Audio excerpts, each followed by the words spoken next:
Imperial Lounge presents an icon. Reggae dancehall by the beach. To be held at Imperial Lounge, 2 to 14 High Street, Margate Seafront, Kent, CT9 180. To be held on the first Saturday of each month. Your host DJ Matt. Also rotating DJs, Roger Boone, DJ Happy, and Younger General. Doors open 8 p.m. till late. Free entry all night. Music policy, reggae, dancehall, and a touch of soul. On the first Saturday of each month. Reggae dancehall by the beach. At the Imperial Lounge Margate. Do remember, you can also get VIP and Shisha booking. More info on the World Jam Global website. That's www.worldjamglobal.com. Also www.imperialloungemargate.co.uk. See you there. It's the right thing you doing. Rebellious like Malcolm. 1, 2, 3, swing it. Have an old sound tape or your favorite cassette tape that you want converted to CD or MP3 format? Do you need a demo CD, radio ad, a DJ, or even a sound system for your wedding, birthday, or special occasion? Then why not get in contact with KTR Records on 07931 152 448 or check out our website on www.ktrrecords.com. We have been in business since 2004 and also undertake community projects. So for your remixes, doublets and all your sound editing needs, why not contact KTR Records, official sponsor of World Jam Global Radio. KTR Records, coming your way.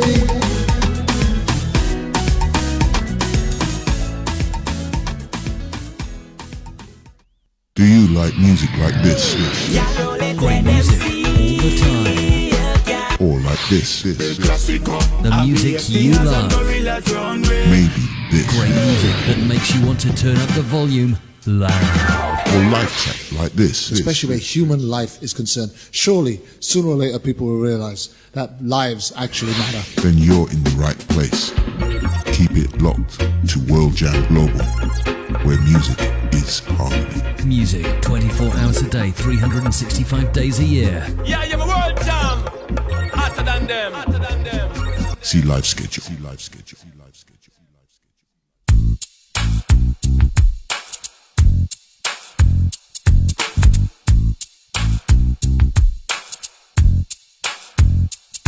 I already did my time. I paid for my crime. I already did my time. I paid for my crime. I've been away for 3 weeks. On vacation for 2. I already did my time. Saturday night. Crime. World Jam Global Radio issues today. I'm back. I already did my time. I paid for my crime.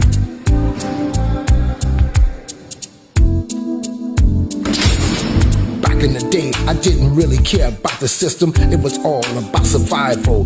It was do or die. I had too many rivals. I was too young and foolish to stay in school. I learned my lessons in the street. There was not a man I couldn't beat. I was good with my hands and very quick on my feet. I was swimming in women. I had girls all over the street. I was getting money. Life was so sweet.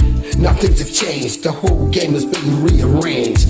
I'm a changed man. Don't need no gun in my hand. It ain't about beating no gangster. Life is too short to spend it all in jail. Trying to cope with this living hell. Already did my time. I paid for my crime. Already did my time. I paid for my crime. Already did my time. I paid for my crime. Already did my time. I paid for my crime. Already did my time. I paid for my crime. I was a drug dealer, sold more drugs than Superfly, but I never got high on my own supply. I'm not proud of what I had to do. That's why I'm telling my story to you and you. I had to repent, I must admit, I was doing all kind of stupid shit. Now sit back and think it over since I've gotten older. The life I used to live, I wouldn't do it again. I was young and dumb, my brain was so numb. I was a real Forrest Gump, but I was nobody's chump. Me and Billy the Kid had a lot in common.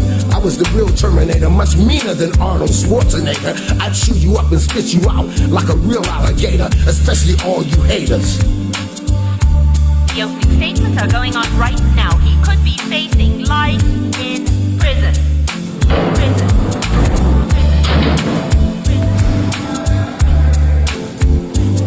Already did my time, paid for my crime. Already did my time. Already did my time, paid for my crime.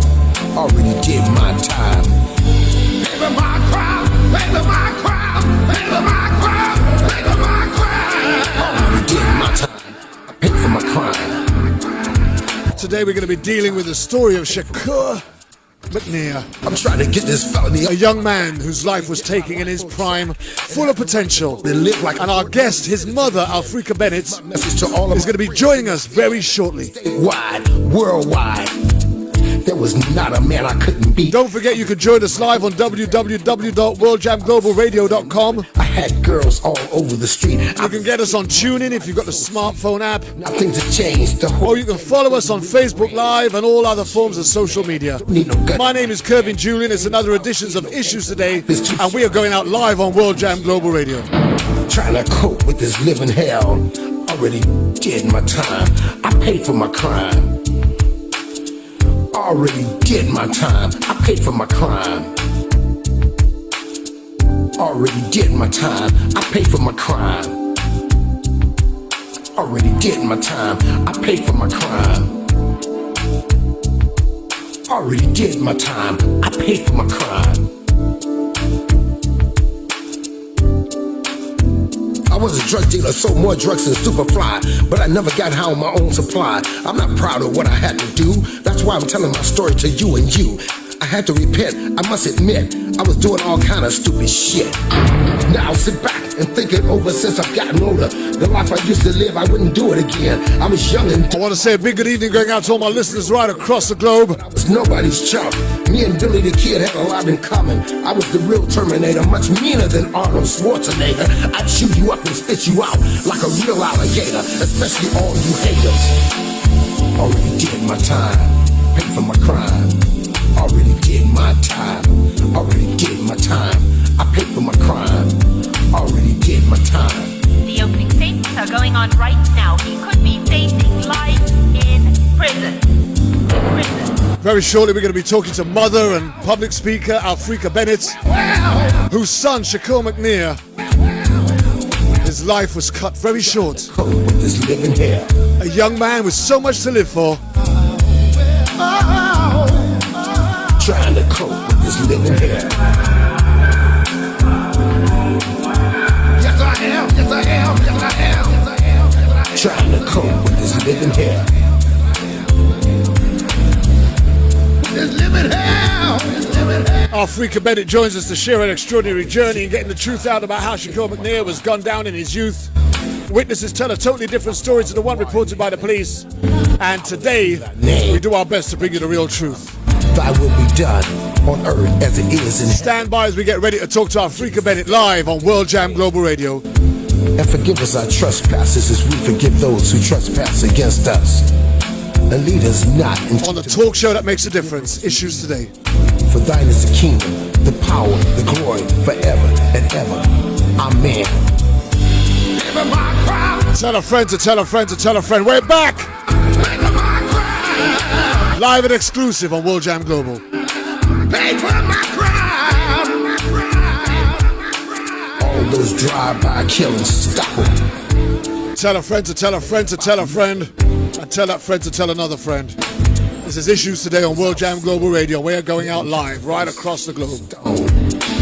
I'm trying to get this felony off my back so I can get my life on track and have the right to vote and live like an ordinary citizen again. This is my message to all of my friends in the pen, statewide, worldwide, and put down those knives. Stop stabbing each other. As this story begins to unfold, Yeah. believe that you're going to be as shocked as I am.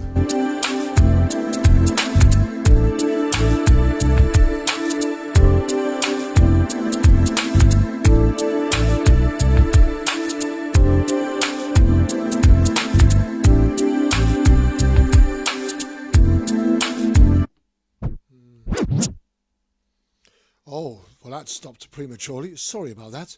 Anyhow, it's time to introduce my guest, the one and only Mr. Afrika Bennett. How are we doing, Afrika? Hi, I'm doing good. I'm doing good on today. Okay, would you like to take this opportunity to give the audience a bit of an idea of who you are, where you're from, and what you're about? Hi, I am Afrika Bennett. I am born and raised in Laurinburg, North Carolina. I'm a mother of 4, one deceased. I'm a high school graduated in '93 from Scotland High School. Right now, I am just trying to get my story out so that I can be a part of the change that's going to take place within the world. I'm a single mother. My oldest is 23. My twins, which are 19, which is a boy girl. I had 3 boys and 1 girl. My mother is Myra Bennett. I have 2 sisters and 1 brother. Reside in Laurinburg, North Carolina. My father is John McCall out of Gibson, North Carolina.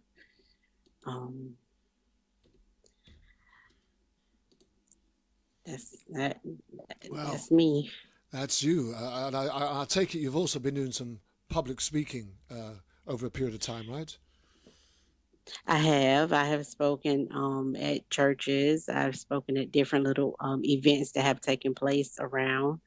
And I'm continuing to use my voice. Yes. So whenever there's the opportunity open for me to speak, that's what I do. Well, we're here today to talk about the fatal shooting of Shakir McNear, your son, way back in 2013. So we're now talking about 5 years ago, okay? Yes. But I take it as there's not a day that goes by where you don't miss. He would have been 21 this year, right? Yes. 21. Yeah. But unfortunately, his life was cut very short at the very age of 16. 16. Yes. And I mean, Tamir Rice was a big one for me, a little 11-year-old child, etc. But 16. Anyhow, let's talk about Shakir, shall we? How do you pronounce it? Shakir? Shakur? Shakur. Okay. Shakur. McNear. Okay. So tell us a little bit about Shakur. I mean, as a mother, you carried him for 9 months before you brought him into this world. What sort of a baby was Shakur? Well, Shakur was born at 8 months. He was 10 pounds and 5 ounces. Very chunky baby, very happy baby, smart, advanced. Just everybody loved on him because he was so big. And I was just amazed to just even have a baby just that big. 10 pounds and 5 ounces. Whoa, was a lot. But he was healthy, had no health issues when he was born. He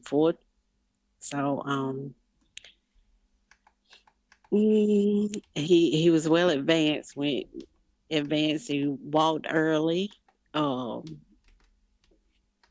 It didn't take lightly to infamil, which is baby milk. He was ready to for the table food immediately. I ain't had no choice because it was so big, it was hard to fill him up. But he was a happy, jolly baby, all in one.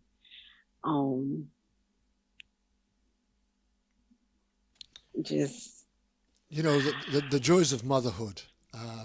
I kind of been present when every single one of my children were born, and it's a real. I mean, it's something that a father can never comprehend. But you've carried him for 8 months, potentially 9 months, but you carried him for 8 months, and then you've brought him out into this world.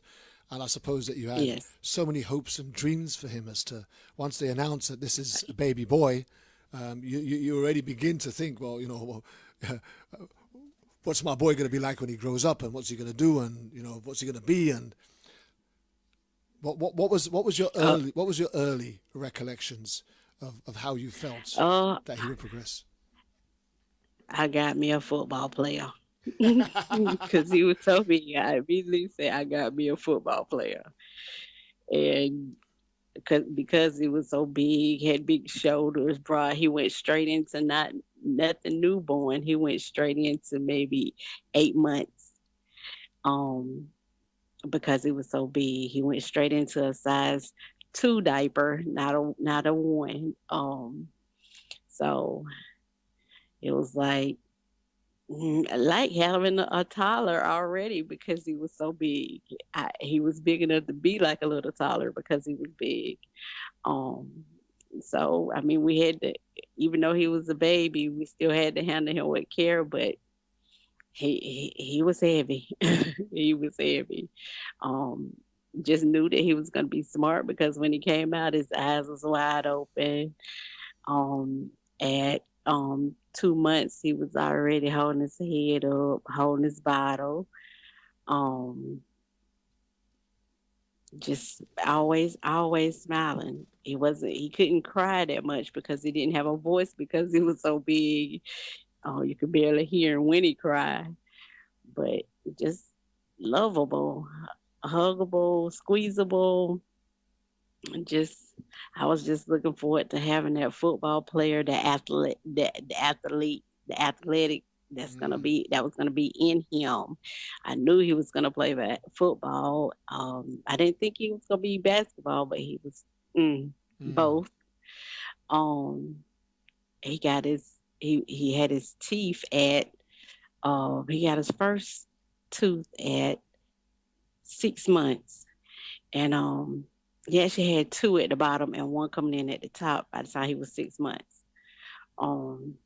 So he was well advanced, just lovable by everybody as a baby. I just embraced him and my oldest one as well.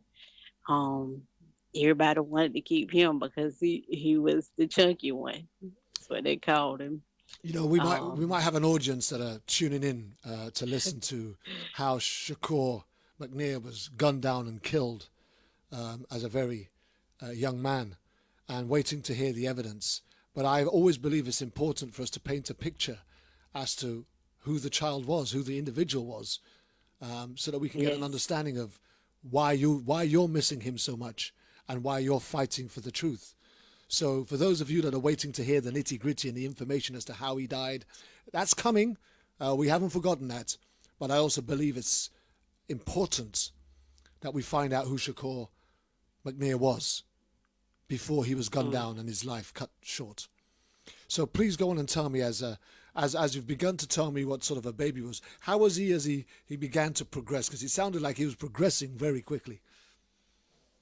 He did. And when he made it to Head Start, he was so smart that they wanted to take him out of Head Start and push him on up. When he got to kindergarten, he was bigger than the average kindergartner, but he was smart. He was a straight A student, never got in trouble. I take that back. He got in trouble a couple of times for just walking slow to class. Other than that, he never got in trouble at school. Was all about his schoolwork, all about playing sports. He played basketball. As he got older, all the pounds shedded off of him, and he was skinny then, tall and skinny. So he was tall and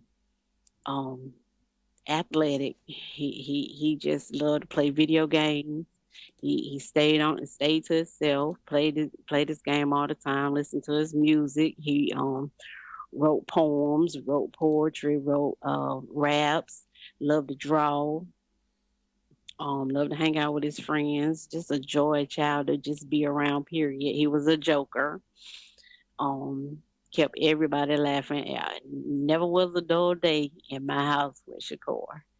No matter how you felt, if you was feeling down, he was gonna change that, and you was gonna be laughing by the end of y'all conversation. So he was definitely a child that reached out to people. That was a people person. He had a good heart. Just smart, really smart, and well liked by his peers.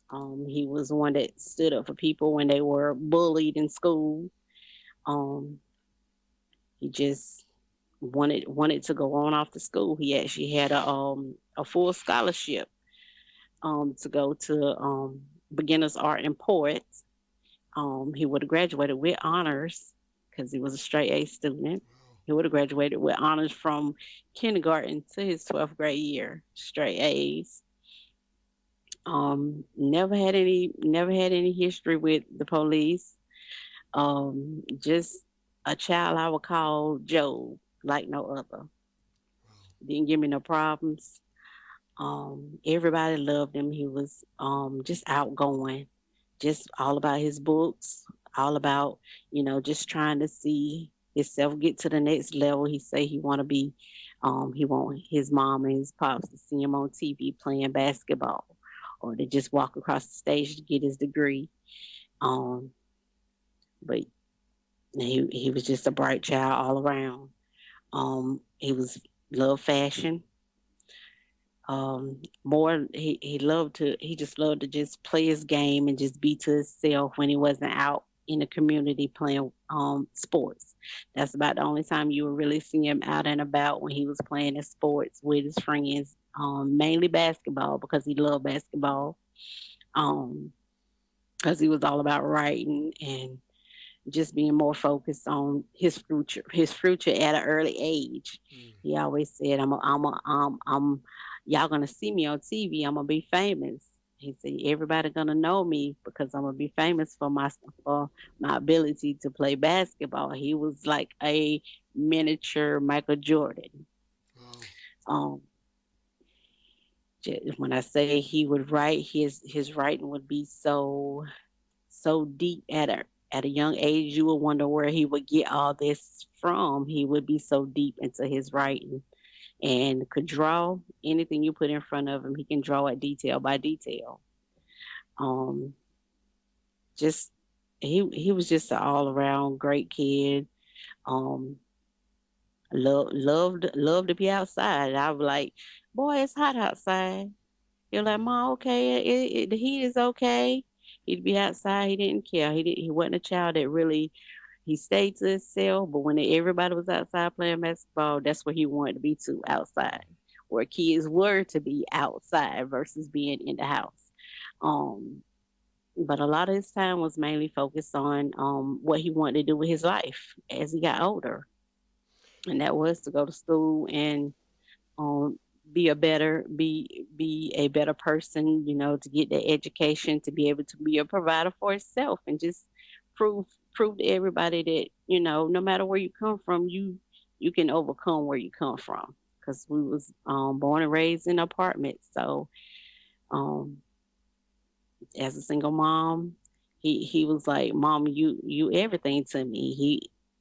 He just looked up to his dad. He just all around people just embraced him for just who he was, his personality, his sense of humor, his great heart. He would give you the shirt off his back and walk home in the rain if he had to. That's just what type of child he was. He had a great heart, yes. He sounds like an absolutely remarkable young man. And yes. He wasn't your only child, right? No, he wasn't. So how was he as a sibling? How was he as a brother, to his siblings? Well, him and they all got along. At that time when I had Shakur, he had an older brother. They got along really good. He got along with everybody. He was more like one to say, oh no, you're not gonna talk to mama like that. Oh no, you're not finna do this, you're not finna do that. You're gonna respect mama. So he got along with everybody. He didn't really have any enemies, because he was just a caring child. Just very well mannered, very well respected. respectful, and he never gave me a problem.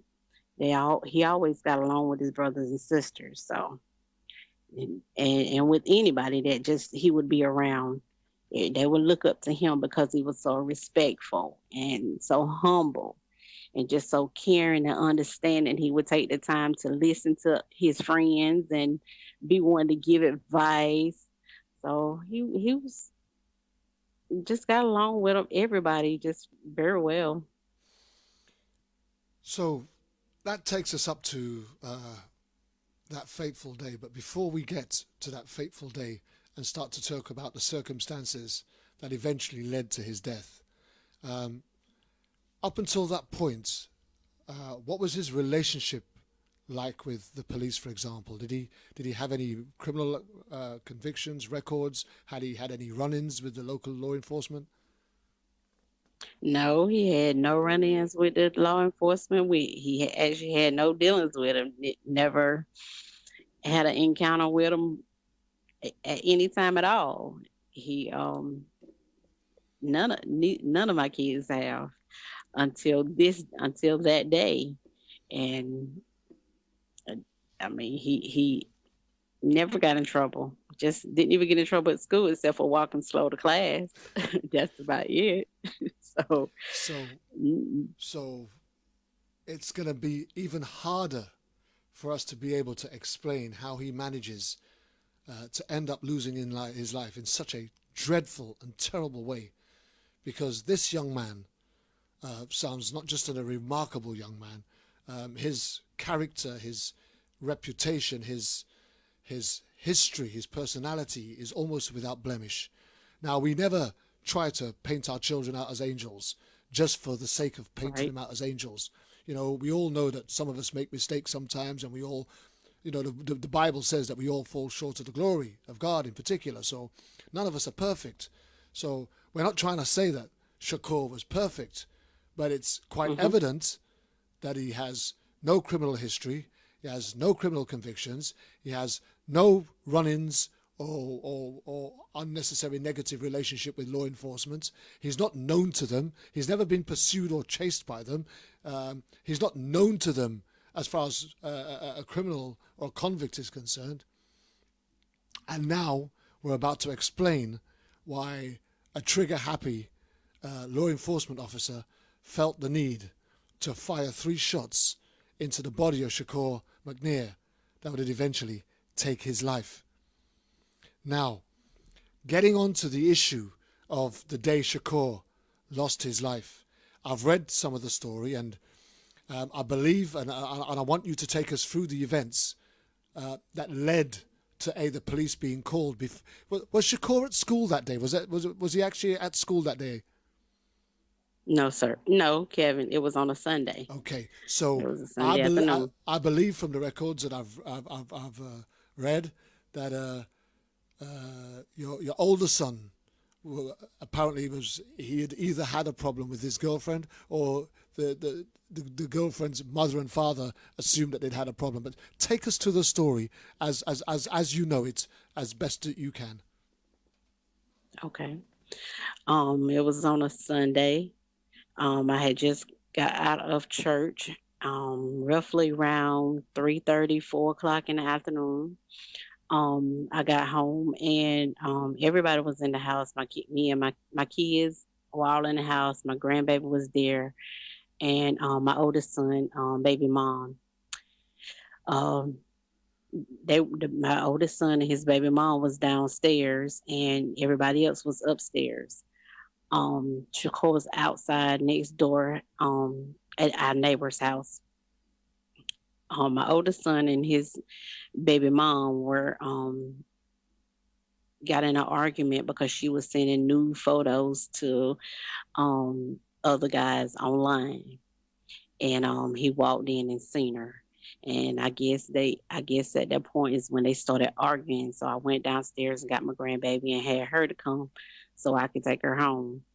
And she called her parents to tell her parents that my son had struck her when he had hit her iPad, and her iPad hit her in the ear, and her ear was bleeding. So as she called her parents, they they called 911 and reported that their daughter that had got struck by her boyfriend at that time, and I was trying to get her in the car. So we all, me and my twins and my oldest son, walked her outside. Was walking outside, and she was cursing and saying little negative things to him, and they were just going back and forth with words. As I'm trying to get her in the car, Shakur came over to help me put the baby in the car, strap his car seat down. By the time I was backing out of my driveway, the police pulled up. Officer Hunt pulled up because she had called. They had actually got several calls before he had actually got there. And as Officer Hunt was coming down the hill, he didn't have his lights on or anything. He hopped out of the car, and he hopped out of the car, ran up to my car, and had me to stop. So that's when we all got out of the car. My oldest son was standing at the top of the driveway, and Shakur had walked back over to the neighbor's house. And as Officer Hunt hopped out of his car and started approaching my car to stop me, as we all got out, he and her parents had pulled up in their truck. Then they hopped out the car, so everybody was just basically standing out then. And Officer Hunt went over to the girl's father and was getting ready to arrest him, which he was like, no, not me, it was him. So he pointed to my son, and so Officer Hunt walked over to my son and immediately put him in handcuffs and started walking him. And as he was walking my son to the back of the car, not even asking what had happened, he had his shades on still. Officer Hunt had on shades the whole time. As he was walking my son, and as my son was going on, they was talking, and the young lady's father kept walking and pushing on my son. And I was like, don't let him hit my son. He's underage. Don't let that grown man put his hands on my child. And by the time he got my oldest son to the back of the police car, he got him to the back passenger door, where he reached.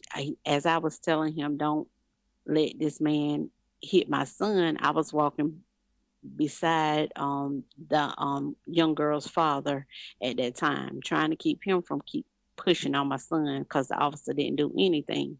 So the officer reached for my hand, and I pulled back. And then I was like, I haven't done anything. So he reached for my hand again, and I pulled back. And he left my son at the foot of the back passenger door to come behind me. And I turned around and I immediately took off running, because I said, I haven't done anything. So when he got to me, I had ran from the middle of the road to the sidewalk, where he then tackled me and threw me down on the ground. And I was like, I haven't done anything. And as he had me down on the ground with his knee in my back, he was like, be still. I was like, well, I haven't done anything. And Shakur was still in the neighbor's yard at this time where I fell. I was in the yard where Shakur was, but Shakur was, I'm going to say, about 30 steps away, maybe 30. Yeah, I'm going to say about 30 steps away from me. And Officer Hunt got off of my back, and he stood up and pulled his gun out, and he was waving it around. Get down on the ground, get down on the ground. So he pointed it at my twins and made them get down on the ground. And then he didn't make the girl parents get down on the ground. He just made my twins get on the ground, because I was already on the ground. And at that time, then he turned around, and I was like, well, I haven't done anything. What's wrong? Al, my oldest son, was still at the back of the police car, just standing there in handcuffs, not in the car or anything. At this time, Officer Hunt still had on his glasses, dark shades, doing all this. And then he as he got up, as he turned his gun and he was telling everybody to get down on the ground, he he turned and Shakur was walking um like just I guess walking, and then he stopped and then he was like um get down on the ground, and as Shakur was throwing his hands up, that's when he shot him, and Shakur fell like maybe a couple of feet from me, and I was like, oh my God, you shot my son, you shot him, why would you do that? Don't let my son die. And Shakur um looked at me and he said, Mama, he shot me for no reason. And at that time, we all was on the ground. My oldest son was still standing at the back of the police car, just in handcuffs, standing there. The girl parents was standing there in a state of shock because he, I guess they didn't know what to think or what to say. Why did he shoot? He didn't have a gun, and by the time he did that, his camera didn't even work. His camera never came on until he threw me down on the ground. His camera didn't work at all when he was telling us everybody else to get down on the ground. His camera did not work even when he shot Shakur. Nothing worked. Only time when it worked is when backup came, and another officer came up, and she was like, "Why did you shoot this young man?" Officer Hunt words were, I was scared.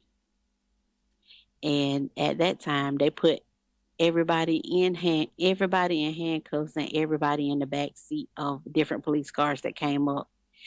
And it was, I'm gonna say, well over 10 police officers that came then, and they all huddled over in the neighbor's yard and were just standing there. So all of a sudden, we leave. They take us all downtown. They took my twins and took them downtown in separate cars, put them in handcuffs. They did not take the girl's father and her mother or her downtown. They only took me and my kids. And at that time, we sat there a good 45 minutes in the car and watched my son, watch Shakur lay there on the ground, and nobody did anything. Was there no attempt to resuscitate him, or did the paramedics were they called? They were called, but by that time they was taking us up the hill, leaving out of the community then. So we didn't get to see anything else. But you said you was there for like 45 minutes or so in a car, right? Yeah, but yes, but it was so many people. It was hard for the ambulance to get down the hill. Right. It was so many people had done came, so we sat there. We did see him cut his clothes off, but we couldn't really see a whole lot. We sat there, but we couldn't see because they had us blocked. Ambulance from the time they shot him and he hit the ground, how long was it before somebody went to his body to check if he was dead or alive? I'm gonna say 5 to 6 minutes. So that's just so nobody knew whether he was dead or alive after he was shot. He was just left on the ground. No, and just left on the ground. That's awful. That's absolutely terrible. Yeah, we witnessed it. I mean, at that time we was all in a state of shock. I was like about to lose my mind because I want this. I was like, please don't let my son die. Please don't let my son die. And at that time, they just picked me up, handcuffs, and put me in the car. Put each one of us in a car, and we sat there. The ambulance came, and they was blocking where couldn't nobody see anything. That's why I couldn't really see what was really going on. I know this is speculation, but you also said that once all the police arrived, they huddled together in the neighbor's yard. Mm-hmm. Was that speculation? I'm assuming that to try and get a gist of the story, what had happened. Were they trying to get his account of what took place and why he opened fire? I'm I'm thinking so because of because he said that Shakur had a gun. Shakur didn't have a gun, and there was no gun in the whole time we was there. There was no gun in the driveway. Let's raise that question because I was gonna come to that point, but let's raise that question. At what point did he say Shakur had a gun? I didn't hear him say it. I didn't hear that until we got to the police police station and they started questioning us. All I do know that I know that when we left, that we knew he didn't have a gun. So But here's the thing. If they wanted total transparency, wouldn't the obvious thing to have done after he'd shot him would have been to produce the gun that he believed that he was about to reach for, right? exactly. So that you can justify what you just did in front of Yes. witnesses that were present at the time. And then when your Yes. fellow officers arrived, you can then point to the said gun. And when you were asked, why did you shoot the young man? You can then say immediately, without hesitation, and with total honesty and truth, knowing that the witnesses that are around you witnessed what you witnessed, say, because he was reaching for this gun. Right. But that was never said, Yes. was it? That was never said. So you said that the police officer arrived, and it was a female, right? And she asked him, why did he shoot? She was a female. And he said, because he was scared. Because he was scared. Okay. A young black female officer. What was the? Can you remember her response? When she came up, she was like, "Why did you shoot that young man?" And only thing I heard him say, because I was scared, and that's all I heard, because that's when she picked me up and put me in the car. So I didn't hear a whole lot after that because we was immediately put in the car. So here's the thing. So the autopsy would be able to record how long after he was shot they believed that he had passed, he died. So what was the autopsy? What was the report? How long after he was shot did he die? I cannot remember that. Because that will also point to the lack of response to his body as it bled out, having been shot 3 times by the officer. Bearing in mind that nobody went to the body for over 6 minutes after he'd been shot and he hit the ground. And I suppose the officer would suggest that he had to get the area under control because he was still in fear for his life, because he had to deal with a mother who had run away from him, a son who was already in handcuffs, and 2 sons, or the twins, who were playing in a garden or playing with a neighbor's yard. Yes. I'm just not getting the scene as the police are trying to describe it as anything to be in fear of. It was nothing to be in fear of, because at that time, the neighbors and stuff, the neighbors came out of their house and was standing outside the road while we were all laying on the ground at that time, and everybody was like, the neighbors was like, "Why did you shoot him? Why did you shoot him? Oh my God, he shot him!" And that's when the black officer, female officer, came up and she asked him that question, and after I could just hear my son say, "Mama, he shot me for no reason," and that's the last thing that I heard before they picked me up off the ground and put me in the car, before she put me in handcuffs and put me in the car. That's the last thing I heard until I got to the police station and got questioned, and I asked them over and over, "Is my son okay? Is my son okay? Is my son okay?" And They was like, he's fine, he's fine. Come to find out, 2:45 that morning is when I found out my son had passed, and the hospital wouldn't let my family identify his body. Um, I didn't see my son no more until he got to the funeral home and got embalmed. One of our audience says, "Ma'am, you said you were handcuffed. Why were you handcuffed?" I guess because I took off running. They actually handcuffed me. They had my oldest son and my twins. Um, all of us was in handcuffs. Nobody else was in handcuffs.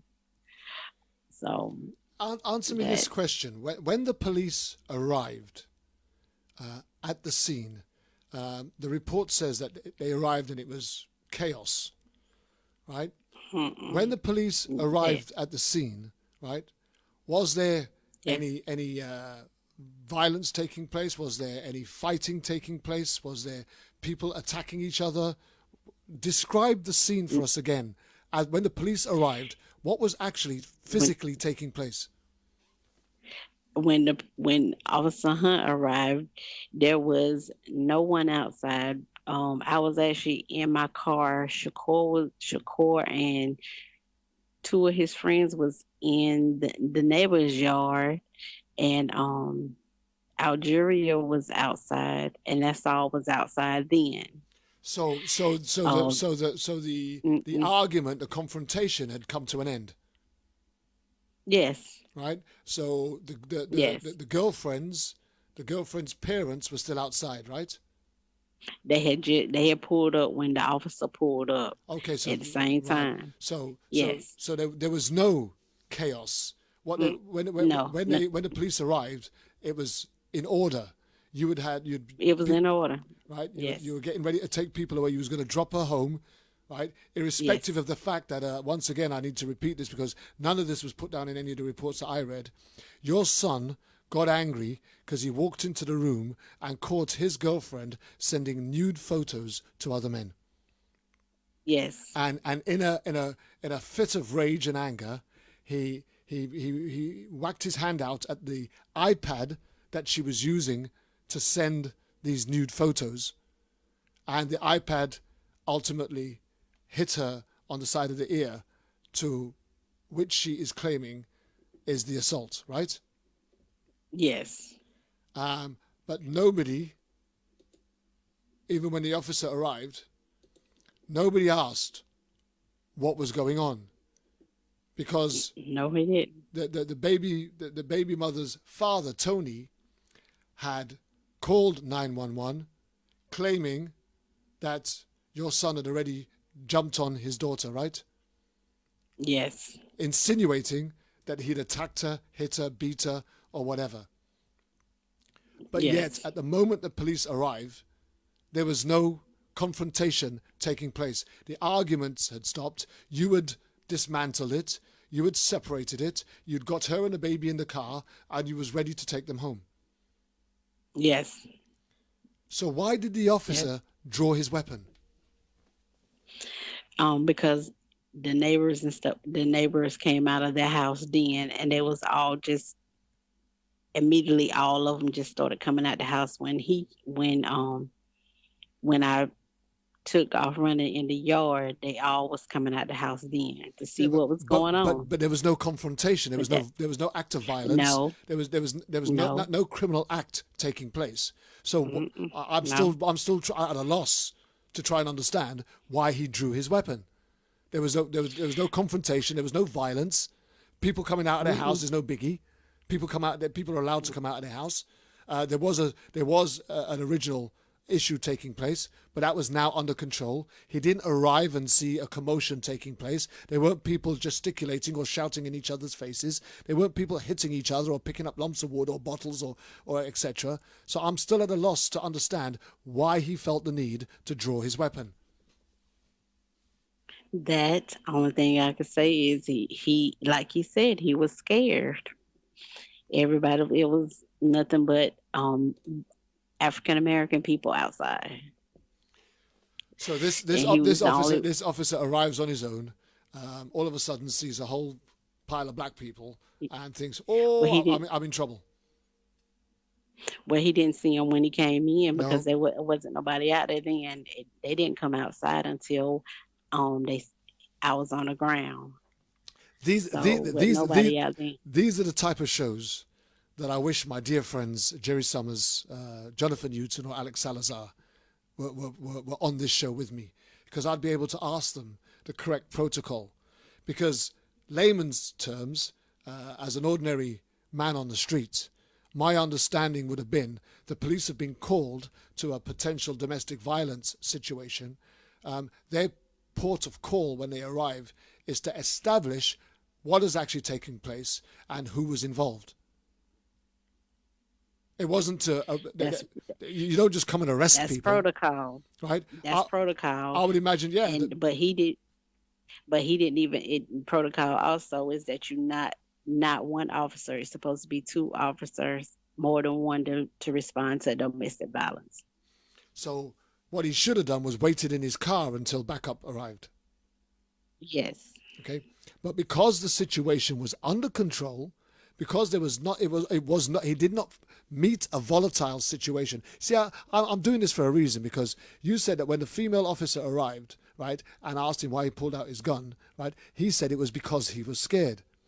But he wasn't scared when he got out of his car when there was when he was on his own, because at the time that he arrived on his own, without any backup, there wasn't a scene taking place. There was no confrontation. There was no violation of any law. There was nobody confronting one another. There was no people in each other's faces. There was no signs of aggression. So at that point, he had nothing to be afraid of. Exactly. So the situation was under control. So from what I can gather, the only person that escalated the circumstance and the situation was the officer. Exactly. Because he didn't investigate, he didn't inquire, he just jumped straight in and started arresting people without no evidence. Yes. He had no proof that anything had taken place. He had no proof that anybody's rights had been violated. He had no proof that anybody had been assaulted, right? All he had was a 911 call, right, from the girlfriend's father, who had said that his daughter had been jumped on. So, did he not approach the girl who was sat in your car to ask her what was her complaint? No, he did not. So at this point, I can't understand what gave him the right to arrest your son. But it was then when her father had pulled up, when he pulled up, and he was actually going to arrest her father first. He actually went to arrest him first, and he was like, no, not me, him. He was the one that put his hands on my daughter. But he wasn't a witness. So he was not a witness. He did not witness the act. All he's going on is what his daughter said to him. So the police officer didn't have no right to take his word for it. The police officer needed to speak to the daughter who was making, apparently, the complaint. Yes. But you're saying that he never spoke to the daughter. No, he didn't. So if he didn't speak. So if he never spoke to the daughter to clarify what actually took place, he actually had no reason to arrest your son. Exactly. So, for me, I can already see him in violation of your son's human rights.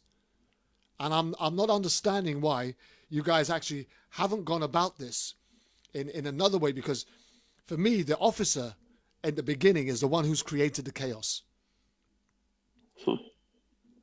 Now, yes, sir. Yes.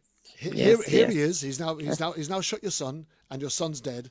And somehow they need. So, was your other son the one who was handcuffed for apparently jumping on Tony's daughter? Was he ever charged with an offense? No, he was not. So your son, who the police were responding to the original complaint, was never charged with any offense. And no, he was not. So that means no offense ever took place. Exactly.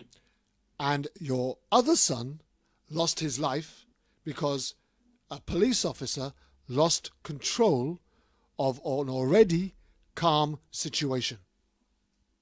Yes.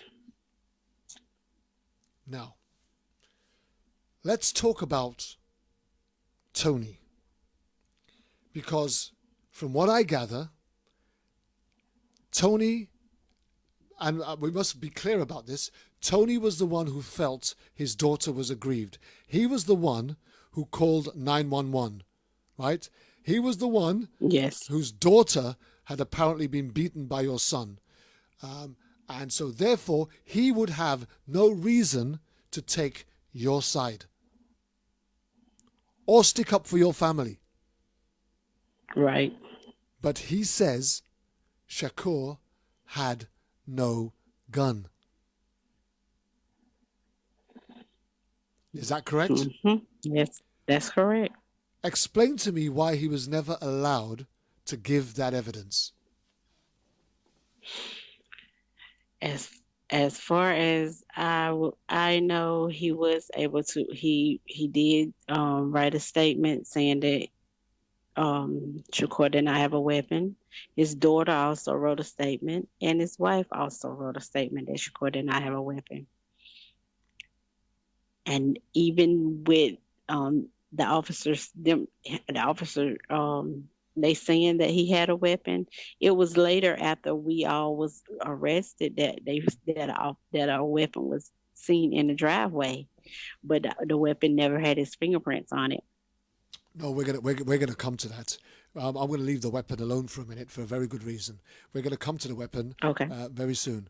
We're just looking at the circumstances as it unfolded on that very day that your son was shot, and the people that were present in that vicinity, and especially Tony and his wife and the daughter who was claiming to have been assaulted, who for no reason, because they don't have no reason to stick up for you and your family, because they're claiming that it was your son that assaulted the woman, but yet they were all prepared, and not only prepared to, they gave sworn affidavit statements protesting your son's innocence and saying, confirming that he had no weapon. Correct. In fact, Tony says he never saw a weapon. Correct. And from what I gather, no one else saw a weapon at the time. Correct. So, bearing in mind that you said that you was there for 45 minutes, right? Now, yes. I just want to paint this picture for you. So here comes Shakur coming towards the police officer. He shoots him 3 times. Shakur drops to the ground, correct? Yes. Shakur doesn't go anywhere, and no one else comes around Shakur for at least 6 minutes, right? Yes. And the first person to go to Shakur after those 6 minutes was who? The paramedics, I think. I can't remember. I can't remember. I would have imagined. I would have imagined it would have had to have been an officer, right, around that body, because that body had just been shot 3 times by a fellow officer. Okay, it might have been an officer. I can't remember. So in that first 45 minutes before you was taken away, no gun was found, even though Shakur wasn't running away or anywhere else, was dropped to the ground after being shot at 3 times. The police are then saying that he was reaching for a gun in his waistband. Apparently he lifted up his top t-shirt, revealing a gun in his waistband, and was about to reach for it. That's Officer Hunt's testimony, right? That's his testimony, yes. Right? But up until 45 minutes, which is the time that you were there, sat in the car after he was shot, no gun was found. Correct. And in fact, before nightfall, before the sun went down, no gun was found. Correct. And in fact, is it fair to say that the gun was not found in the vicinity until the following day?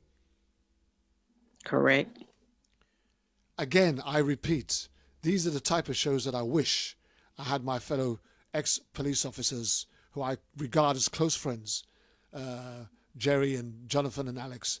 I wish I would have had them on the show, because I would have imagined that the immediate protocol would have been to have taped off, cordoned off the area. It was now a crime scene.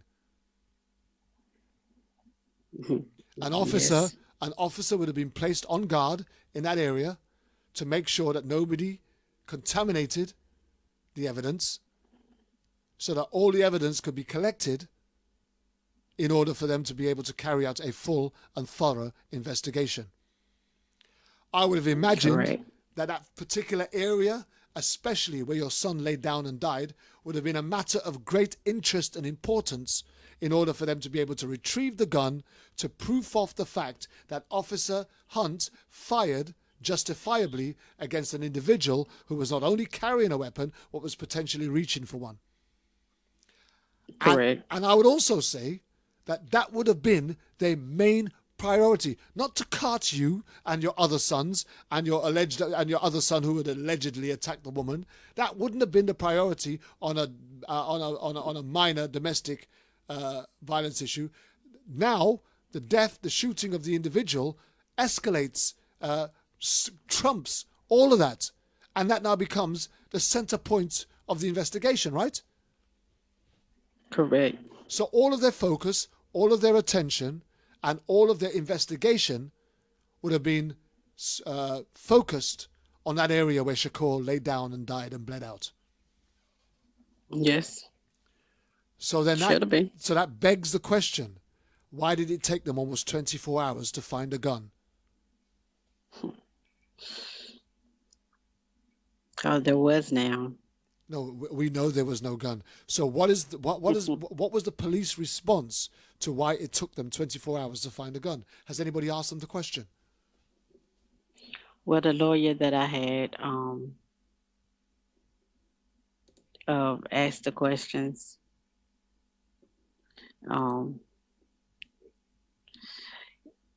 The only response we got, only response that, as far as I know, that we got was, they had that it was kicked, but it wasn't there. But it was, I mean, I don't. It was kicked by who?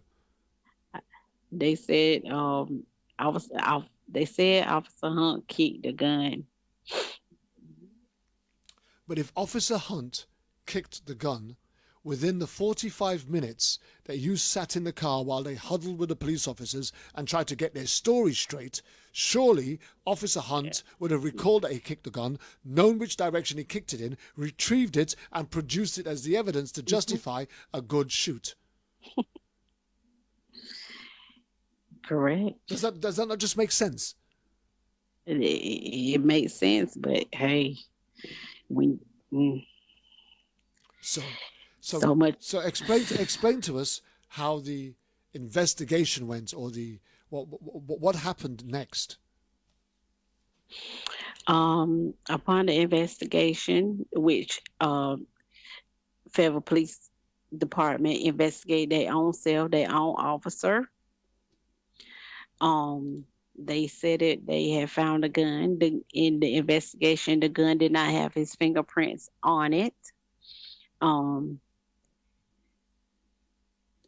It was just that my oldest son was, they said my oldest son said something about he can't believe he pulled out the gun. My oldest son said that he was like the officer pulled out a gun on my brother for no reason. So hold on a second. So they retrieve a gun 24 hours after your son was killed. Forensic evidence, a forensic investigation proves that there is no fingerprints on that gun belonging to your son. There is absolutely nothing to tie him to the gun. So how do they suggest that? How do you suggest that he put the gun in his waistband? It was it was not one in his waistband. But that's where they're saying that he had it, right? That's what they say he had, but he didn't have one in there. No, we know he didn't have one in there. at all. But how do they justify finding a gun that has no forensic evidence connecting him to the individual that they claim was in possession of the gun and about to produce it, which is why the police opened fire on him? Only thing I could say is that's what we just dealing with them investigating their own self, coming up with their own story, and my lawyer handled that. We knew it wasn't now, and um, that's the only justification that I would know that my lawyer handled majority of that. We just know it wasn't now. We know it wasn't now. What no fingerprints, what nothing tying him to a gun. Period. Um, they wouldn't allow my parents to go to the hospital to identify nobody. They wouldn't let nobody go back there, but the police officers went to the back. Is what we was told. All we know is they said that they found a gun, but it did not have his fingerprints on it. That's why I'm still fighting to this day. Okay, let's just look at some of this.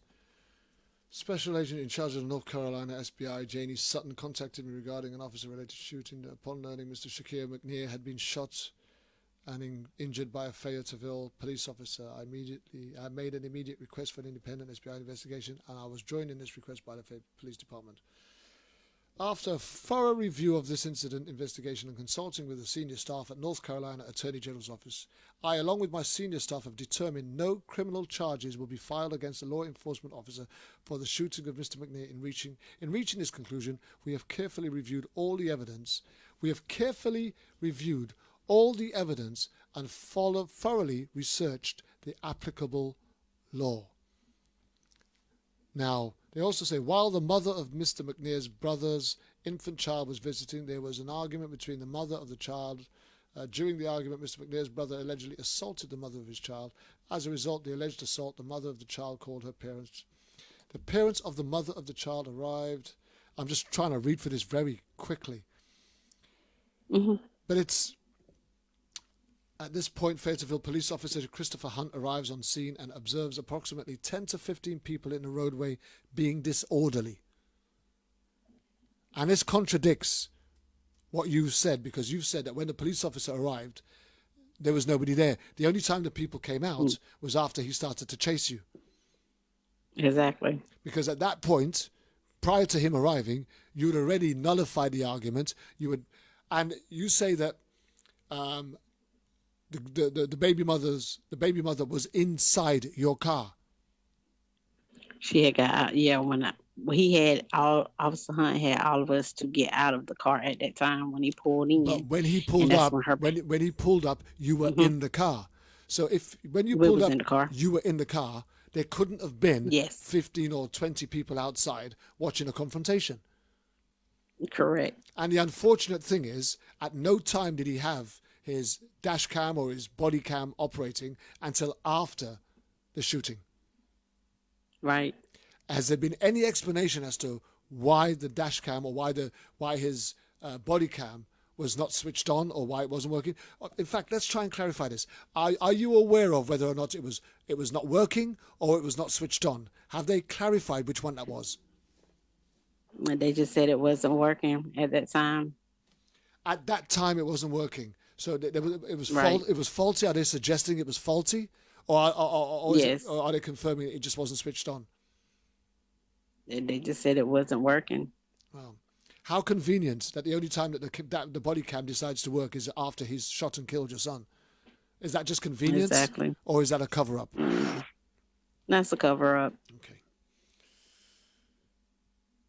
Officer Hunt explains that he would have had Mr. McNear's brother in his police car within seconds of arriving on scene, but the rowdy crowd enclosed around him and blocked him from placing Mr. McNear's brother in his police car.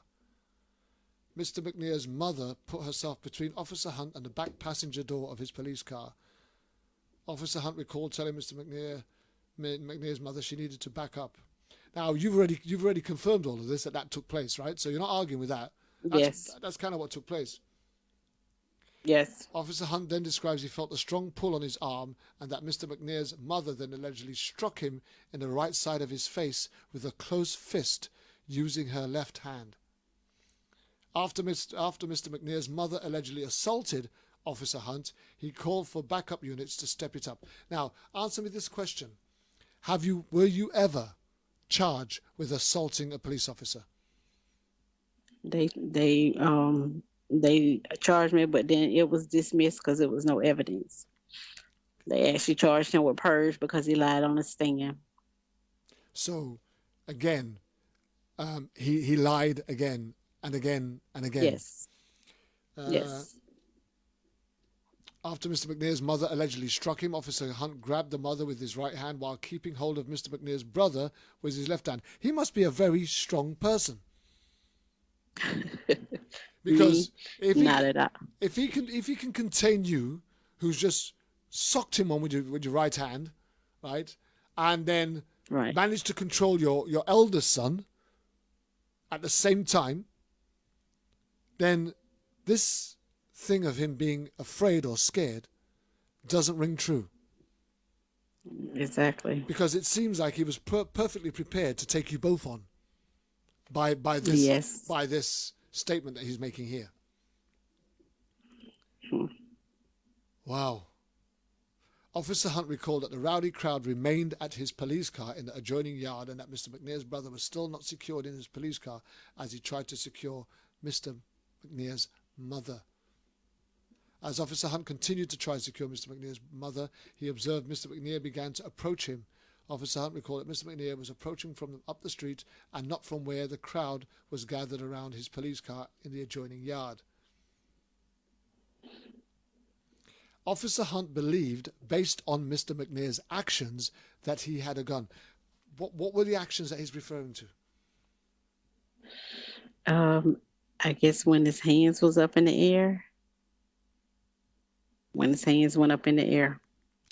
Once Mr. McNair changed directions and Officer Hunt thought Mr. McNair had a gun based on his continuous tapping and rubbing of his waistband. Officer Hunt stood up and drew his handgun with his right hand, leaving Mr. McNair's mother. So he hasn't got you under being handcuffed on the ground. Officer Hunt's handgun was no. It doesn't make sense. How could he possibly expect to be able to deal with somebody who's oncoming while he hasn't yet got you contained appropriately yet, leaving you free to attack him again, apparently, because you're attacking him. You just socked him one. So it means that you've got no respect for the law. So how are you going to just lay there and let him shoot your son if you've got no respect for him and you're already attacking him and you've punched him with a closed fist in his face? Officer Hunt gave a verbal command to Mr. McNair for him to show Officer Hunt his hands. But Mr. McNair kept walking towards Officer Hunt and continued to say, "Not today." Do you recall this?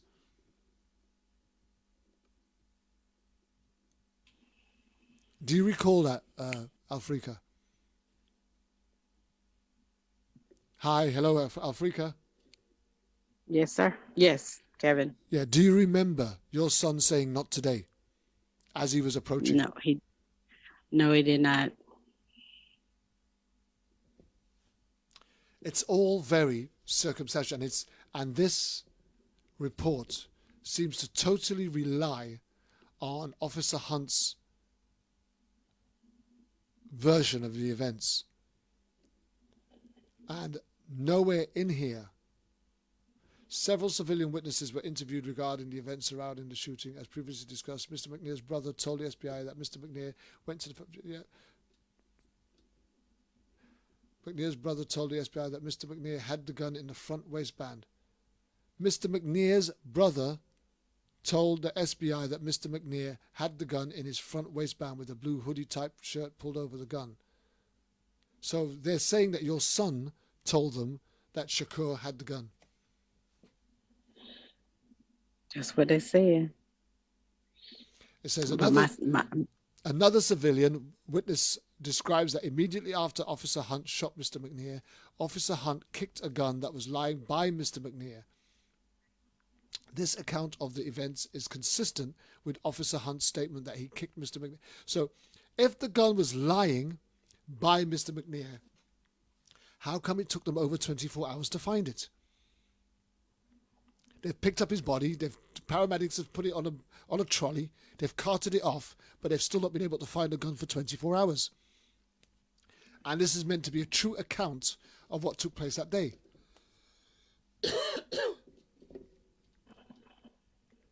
Have you fully read the report?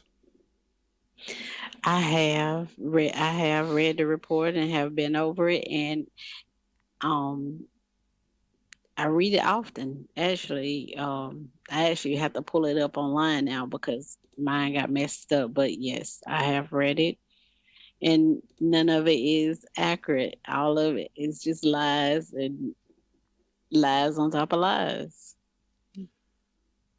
I'm I'm struggling to, because that's the reason why I asked us to prepare,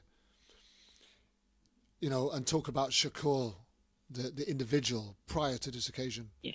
You're talking about an Hmm. individual who has no priors, who was going to be a straight A student, whose main passion and love was football and basketball, who was a good family man, um, and had no run-ins with the law enforcement. But they're asking you to believe that on this particular occasion, that he's walking around with a gun strapped in his waist and prepared to lose his life to an officer who's pointing a gun at him. Was your son known to use drugs or alcohol? Marijuana, yes. Alcohol, no. No, I don't. I don't condone marijuana either, but it's still nothing to die for. And in fact, in many places, Right. it's legalized and decriminalized. Yes. So I don't have an issue with that. But I'm saying that he's got no kind of No. wish, No. no death wish. He was on no Class A No. drugs that would have him on some kind of No. trip No. that would make him want to risk his life, No. even in defense or protection of his mother. He's not a fool. He wouldn't want to No. end his life and put you through more torture. No. How do you get round? How do you get over reading the reports as I've just read it without pulling your hair out in complete anger? I actually try not to read it as much as I would like to just study it and dig into it more. I I have to Yeah, go on. You carry on. just I just have to hold myself together at all times. I'm his voice, so I gotta do what I gotta do, and that's me getting to the truth. Telling the truth of what happened is the only way that I'm gonna be able to get through these lies that they have put out here against my son, against myself, against my family. I have to be the one to stand up and continue to tell the truth. That's just what I have to do. Absolutely. Can't stop. So here we are, 5 years after the event, no closer to getting any justice for Shakur. No. How is your family coping in the aftermath of what is an obviously real tragedy and a real sad loss for you as a family? We just have to know that he they say they go to a better place. We just know that we have to stand together. We just know that we are his voice, and the only way that we can get through a day or every day since 5 years, it continued to be his voice, and continue to tell the truth, to continue to tell his story, so that others will know that what they say is a lie. And I mean, that's just what we do. We just have to just continue to stand together and be strong. I mean, it's a journey every day. It's definitely depressing. It's definitely been plenty of issues going on, but at the same time, we have to still stand together. We know that the only way we can get through anything is to stand together. We can't do anything if we're divided. So we stand together in everything that we do. Here's the thing. What is your relationship like with Tony now? I don't have a relationship with any of them. How did that relationship end? Um, I just disconnected myself with. I'm not a drama person, so I don't want drama brought to my house. And as it was brought to the house, it was ongoing with a whole lot of other things that went on, and I just decided to just separate myself from that.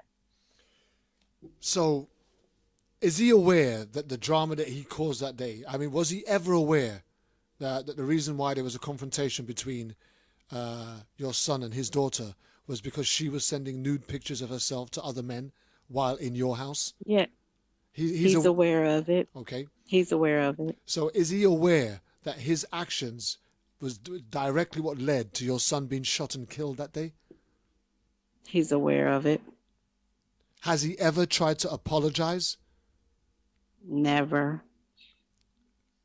Does he take any responsibility whatsoever for what his actions caused that day?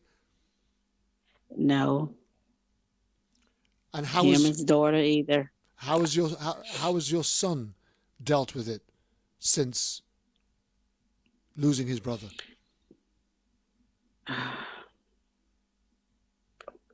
It's a depressed issue.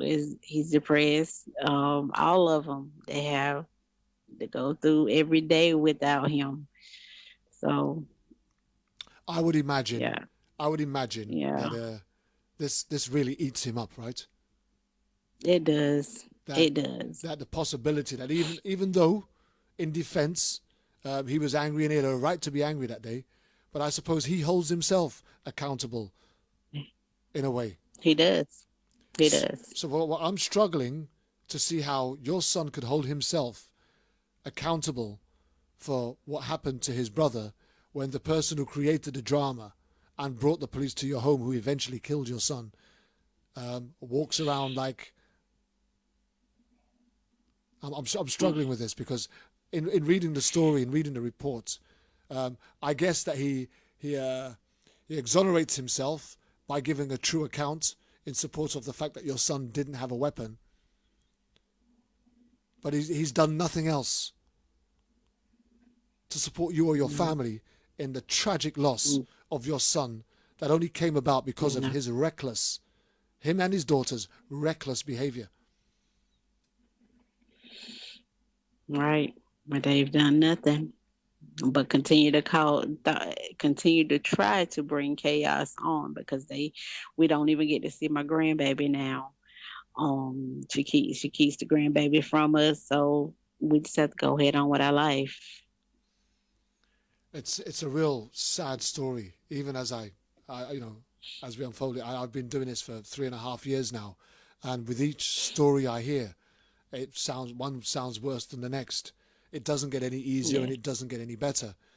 But as a mother, how do you support your son who's going through this absolutely traumatic time, blaming himself for the death of his brother, even though we know he's not responsible for it? I just have to be there for him.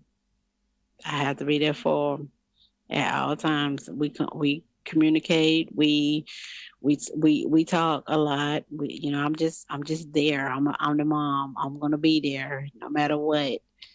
I just have to be there to be a support. Just continue to encourage him and keep him going, just like I do my other ones. Is this something that the local media in your particular vicinity have ignored, or has anybody ever taken any interest in how the evidence clearly points to a very wrongful shooting by a police officer who panicked?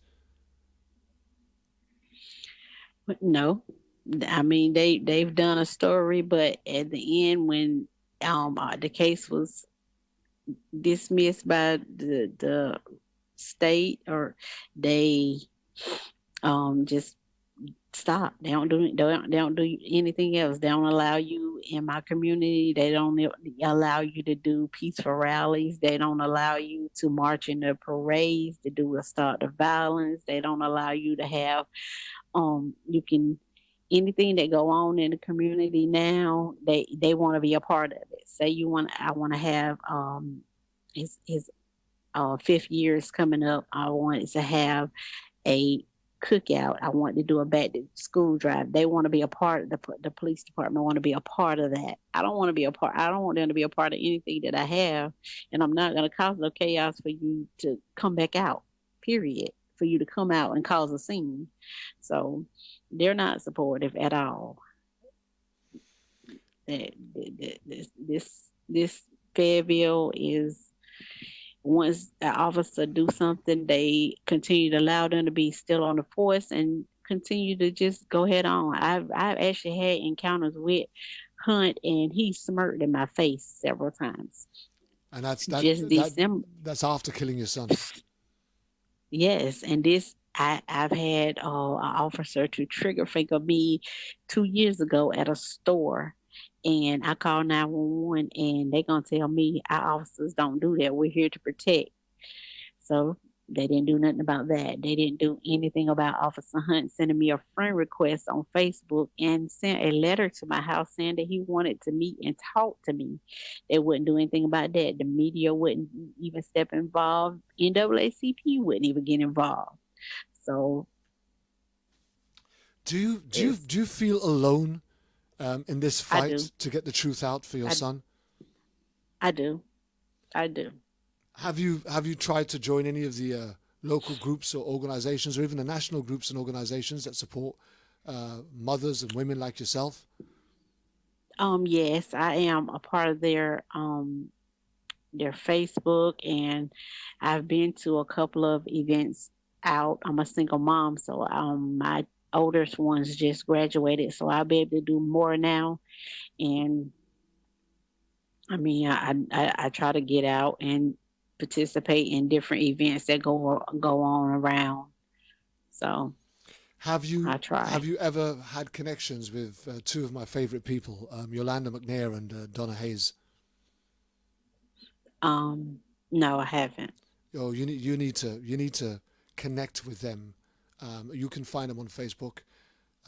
There's two groups in particular: Protect Our Stolen Treasures Post, and there's South Carolina Stolen Lives.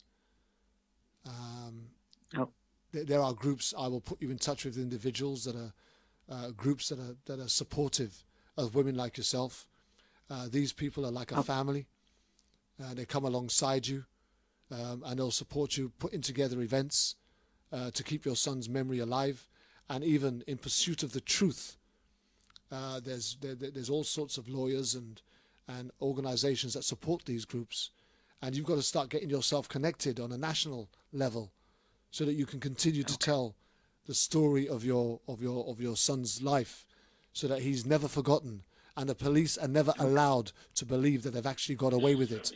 We know that there's very little that recriminates them, but we can't allow them to think that they get away with it and we don't pursue them. So exactly, you need to connect with Donna Hayes. You need to connect with Yolanda McNair. You need to connect with these individuals, and they will stand with you. And there are many other people who are part of these groups and organizations. Donna Trezesi is another. I mean, there are many people. Julie Cross, you need to find these people. They will support you and give you information and resources to be able to keep your story alive. There are social media networks and platforms where you can keep your story alive, so that they are not forgotten. You know, you're not forgotten, and most importantly, you don't feel like you're alone. Now, I also believe, and I can hear in your voice and even in the conversations that we have, that you're a God-fearing woman. Yes, sir. So yes, I am. I would imagine that you lean on your faith quite a lot. Yes, a lot. I have no choice. That's what has got me through. That's what has got me this far. And, you know, the funny thing is, in speaking with a lot of the individuals, Candace Brewer is another one. I forgot to mention her. In speaking with a lot of the individuals that I do on this show, I tend to find that majority of them are God-fearing women who have had to stand on faith in order to get them and their family through these traumatic experiences. That most people are totally oblivious to what you have to go through on a daily basis, waking up each day knowing that your son's life was tragically taken from you and you have very little control over that.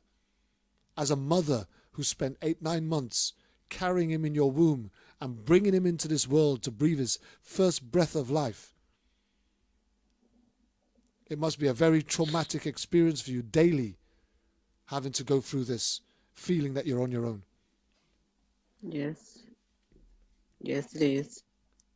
So tell us, how do you go through it each day? How does your day start?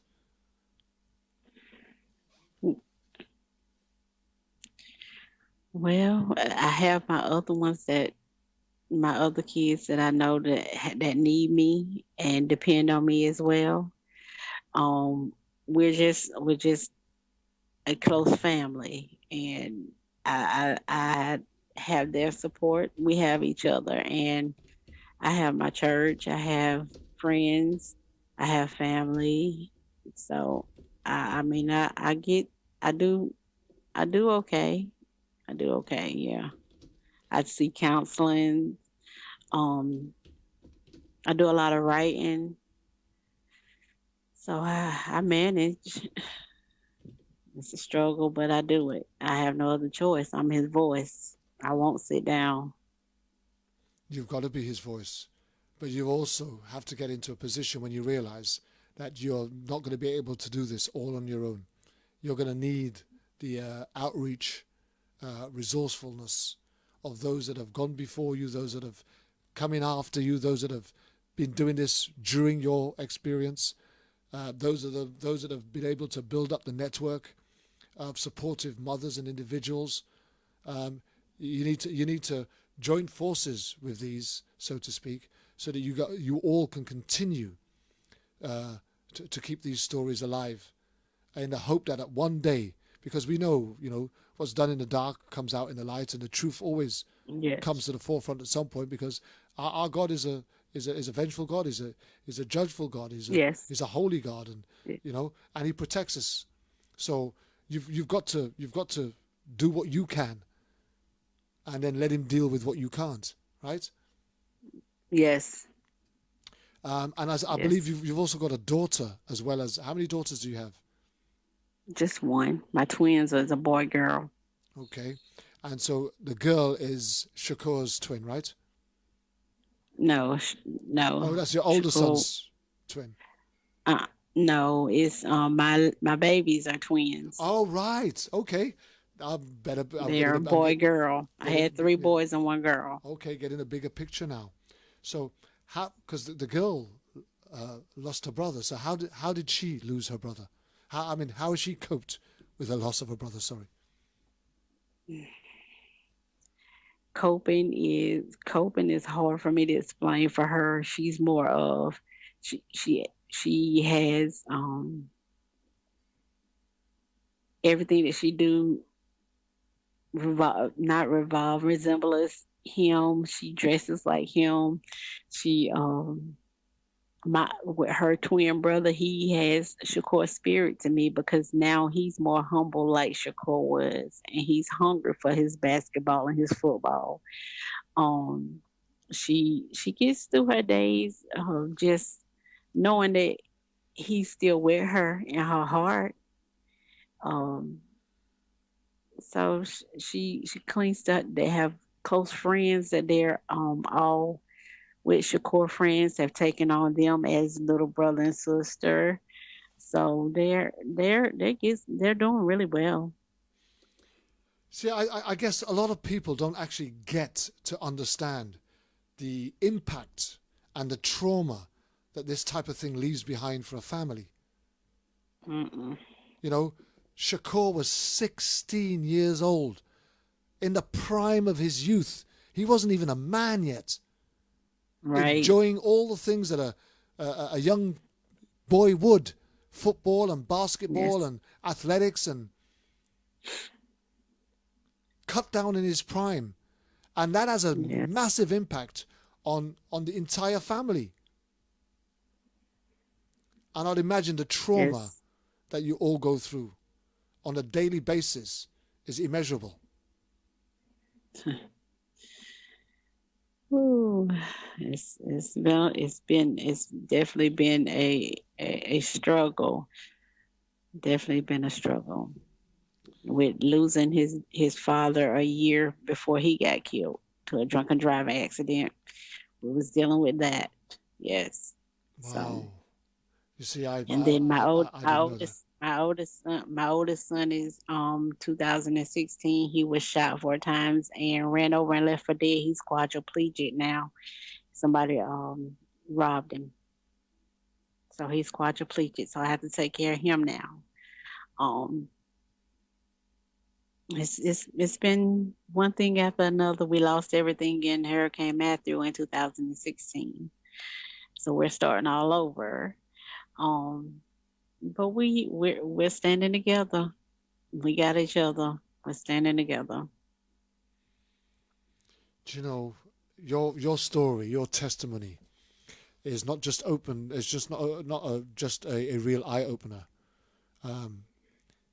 It's a massive testimony to somebody who has stood in her faith, not allowed this to poison her with bitterness and resentment.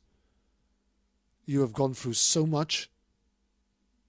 You lost the children's father to a hit and run or an accident. Your son was shot dead by a police officer. And then your oldest son is shot 4 times, run over and left for dead, having been robbed. You lose everything in Hurricane Matthew. And here you are, still speaking in a positive way, still with a positive outlook, not standing or speaking as a defeat, somebody who's living in defeat.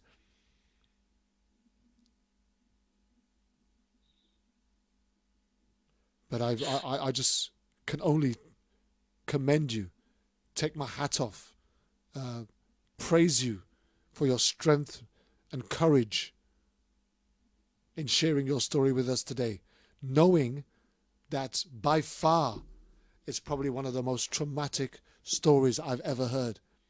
When you imagine all the other things that you've had to deal with in those close-knit years, the year before you lose the child's father 1 year, lose your son the following year, and a couple of years later, almost lose your eldest son, your firstborn, and you're still having to take care of him while you go through all of this. You're an amazing woman, Alfrika, an amazing woman. Thank you. And a very strong and powerful woman in the kingdom of God. And if you can connect with Yolanda McNair or Julie Cross or Donna Hayes or any of these other women and mothers who have all lost children like you have, I'm quite sure that you're going to be a powerful vessel in their organization and their group going forward in days, months, and years to come. So, Yes. in the closing stages of the show, what's the plans going forward for trying to bring truth and justice to the killing of Shakur McNair? Is there anything planned? Actually, I am in the process of getting reopening his case. Going forth with that, and I'm gonna continue to speak. I'm gonna continue to make sure that I use my voice and not sit down. And those are my plans. Is just keep going to continue to get it out there. Do you have a strategy? Do you have a plan, or do you just take it as it comes? Right now, I'm working on a plan. It's costly, but I'm definitely working on. I'm writing a book.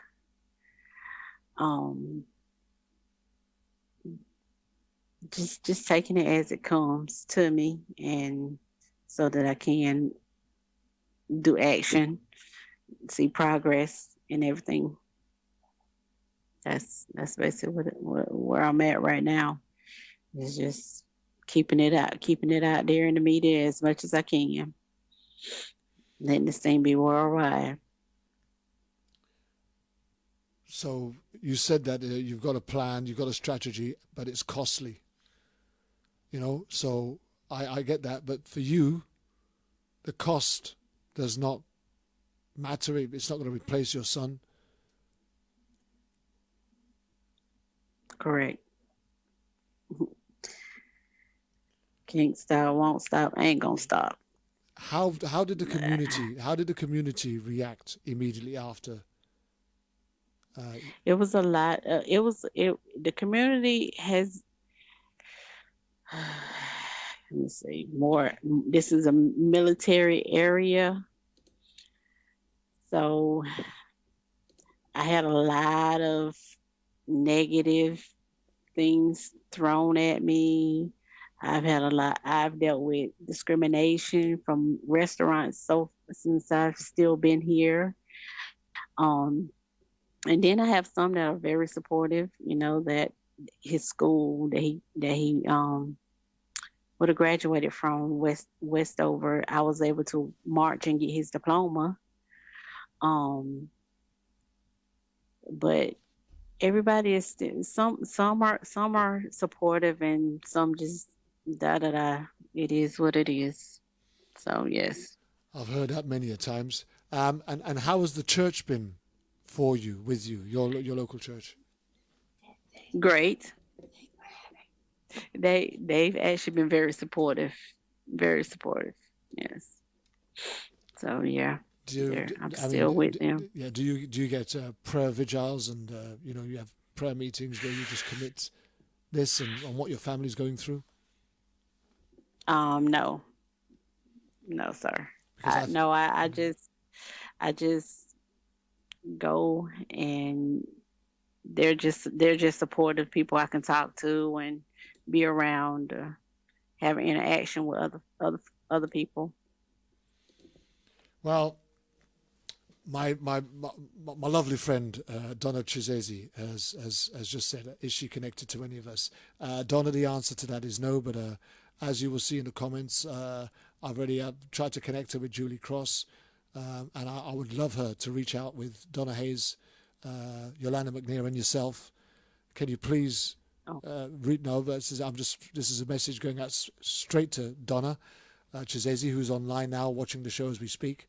And she will reach out to you, Alfrika. She will reach out to you. She'll send you a message, and we'll start that ball rolling, because you do need the support. It's important. Okay. It's important that you get that support going forward, in order for you guys to be able to, as I said, not just to keep the story alive, but to help you through these difficult times. Because each day is another hurdle you have to go through. We know that it's difficult. But yes, you also need to be aware that you're not on your own, and you don't have to do this alone. There are many other women that these women are connected with, that have gone through what you're going through on a daily basis. They've all lost their sons or daughters at the hands of a trigger-happy police officer. Yes. And they know what you wake up with each day. I haven't had to go through what you go through, but I've had to listen to it so many times over the last three and a half years. I almost feel like I'm going through it with you all. It's an honor to share these stories and get them out to the world. But there's just so much more that we want to get people to understand, because when they see the news bulletins, when they read the police reports, they don't get to see the son that you lost. They get to see the person that the police have tried to portray him to be in order to justify their kill.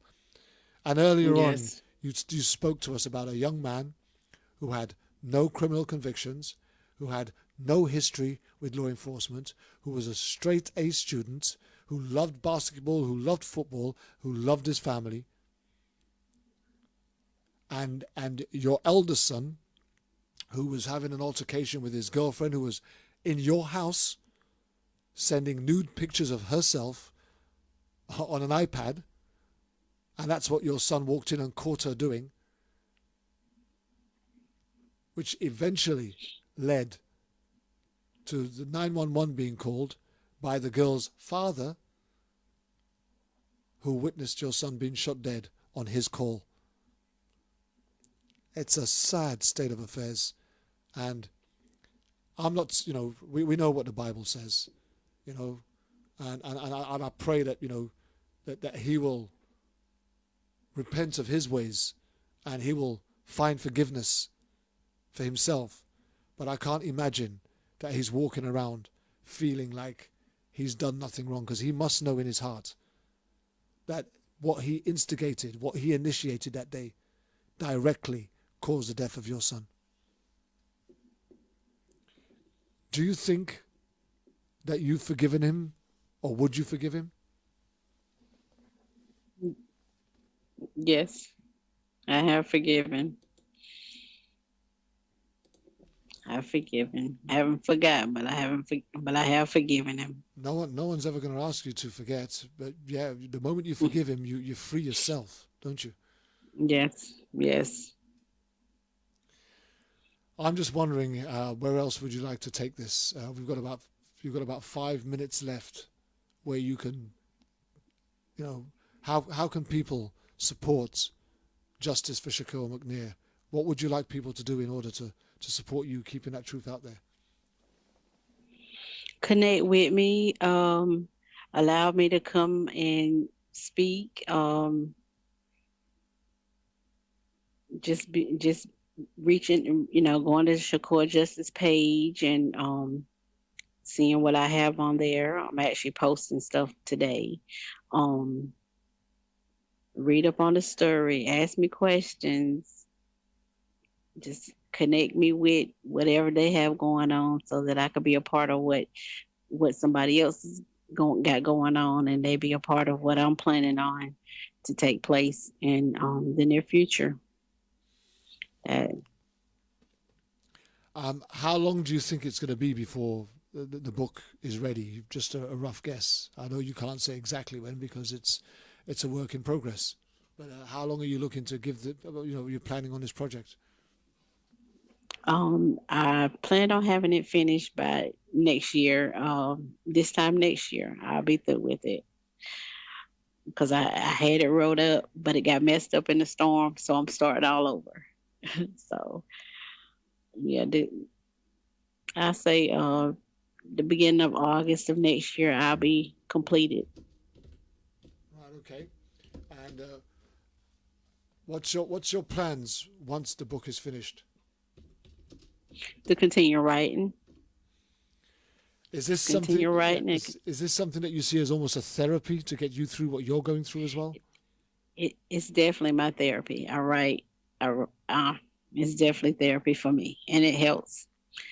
The writing, the listening to music, the just talking to other people, just that's therapy for me.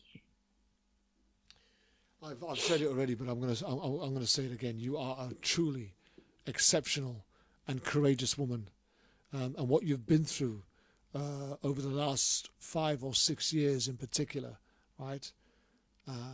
7 years is something that most people would have to live and die 2 or 3 lifetimes. And one of our guests says that you're very brave. I'm trying to find a comment, but I can't see it at the moment. But Lisa Watson D Rushton, to her friends, is just pointing out the fact that she thinks that you're a very brave woman. And she wanted me to read out her comments, but I can't see it. Donna Tresesi is going to reach out to you. So you'll be getting a message from her. Okay. These are very strong and positive women who are, and if I'm correct, I think Donna Tresesi is actually an attorney. So wow. Okay. They've got a powerful group of people who have come together, banded together for a common goal, a common cause, which is that they've all, at one point or another, lost a dear loved one at the hands of a police officer, and they comfort and support one another. It's a very good and powerful support group. So please do what you can to connect with them and respond when they do contact you, because they will. Donna has just confirmed. No, she's not. It was somebody else that was on the show that was the attorney. But it was Donna knows attorneys anyway. Don't worry. She knows them. She got them, right? She got them. She got you. Okay. And she'll be able to signpost you alongside the groups and organisations that they're involved with. Is there any last things that you would like to? She works at a family meat packing business. That's what she does. She packs meat. But never mind. But yeah, okay. But yeah, there are attorneys and stuff available through the group and the organisation. So, but just connect with it. Is there anything else that you'd like to add before we kind of bring this down to wind this down? No, that will be it. Okay, well, Donna, at this precise moment in time, I just really want to thank you for being part of Issues Today on World Jam Global Radio and honouring us and trusting in us enough to share your story, your life story, your son's story. It's an honour to be able to come alongside and support individuals and families like yourselves who have gone through and been through what you've been through. So please don't hesitate to reach out to us and all of those that are involved with us, because we are a growing network. I've met some of these. When I say I've met them, I've connected with them. And Donna Chizese, Donna Hayes, Yolanda McNair, Latara Smith, and all the others that have come along, Candice Brewer, and you name them. We've got a massive connection here through Issues Today on World Jam Global Radio, and we'll keep the lines open so that we can continue to support you from this day going forward. Thank you. Well, again, we send our condolences, but most importantly, we send our love. Remember, you're not alone. As for us, we're out of here. This is Kervin Julien on Issues Today on World Jam Global Radio with another exclusive on police brutality. Thank you very much. We're out of here. Imperial Lounge presents an icon. Reggae dancehall by the beach. To be held at Imperial Lounge, 2 to 14 High Street, Margate Seafront, Kent, CT9 180. To be held on the first Saturday of each month. Your host DJ Matt. Also rotating DJs, Roddy Boone, DJ Happy, and Younger General. Doors open 8 p.m. till late. Free entry all night. Music policy, reggae, dancehall, and a touch of soul. On the first Saturday of each month. Reggae dancehall by the beach. At the Imperial Lounge Margate. Do remember, you can also get VIP and shisha booking. More info on the World Jam Global website. That's www.worldjamglobal.com. Also www.imperialloungemargate.co.uk. See you there. It's the right thing you doing. Rebellious like 1, 2, 3, swing it. Do you have an old sound tape or your favourite cassette tape that you want converted to CD or MP3 format? Do you need a demo CD, radio ad, a DJ or even a sound system for your wedding, birthday or special occasion? Then why not get in contact with KTR Records on 07931 152 448 or check out our website on www.ktrrecords.com. We have been in business since 2004 and also undertake community projects. So for your remixes, doublets and all your sound editing needs, why not contact KTR Records, official sponsor of World Jam Global Radio. KTR Records, coming your way.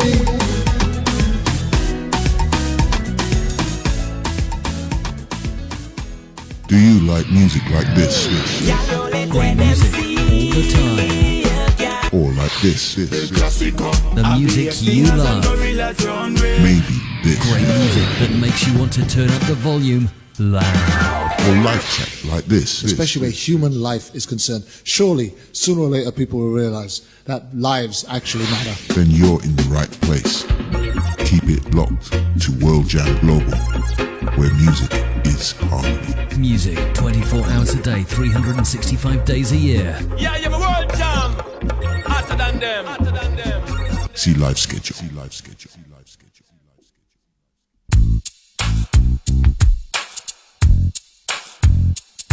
Just a reminder that there is no show next week, as it's my daughter's birthday.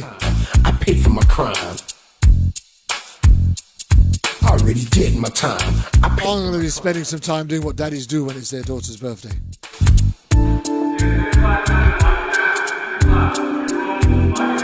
I already did my time. I paid for my crime. But I'll be back on I paid for my crime. I already July the 28th. my crime. With Jacqueline Minefield Brown. Back in the day, I didn't really care about this. With another killed by cops, police brutality. It was do or die. I had too many rivals. And another mother crying. Stay in school. I learned for the loss of her son. There was not a man I couldn't beat. I was good with my hands and very quick. So don't forget to join me on July the 28th. I had girls all over the street. For another exclusive on World Jam Global Radio. Change, the whole game has been rearranged. I'm a changed man, don't need no gun in my hand. It ain't about being no gangster. Life is too short to spend it all in jail. Trying to cope with this living hell. If you've just tuned in, you've caught me at the end of a show. This is Issues Today on World Jam Global Radio. We're live every Saturday night between the hours of 6 and 8 p.m. British Standard Time. Already did my time.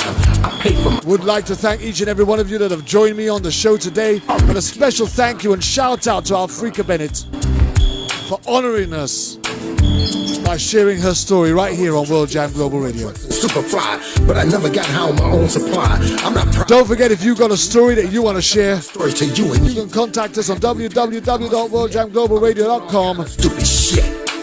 Catch me, Kervin, Julien, on Facebook. The life I used to live. Issues Today on Twitter or Facebook So numb, I was... and all other social media platforms. Me and Billy the Kid had a lot in common. I was the real Terminator, much meaner than Arnold Schwarzenegger. I'd chew you up and spit you out like a real alligator, especially all you haters. The opening statements are going on right now. He could be facing life in prison.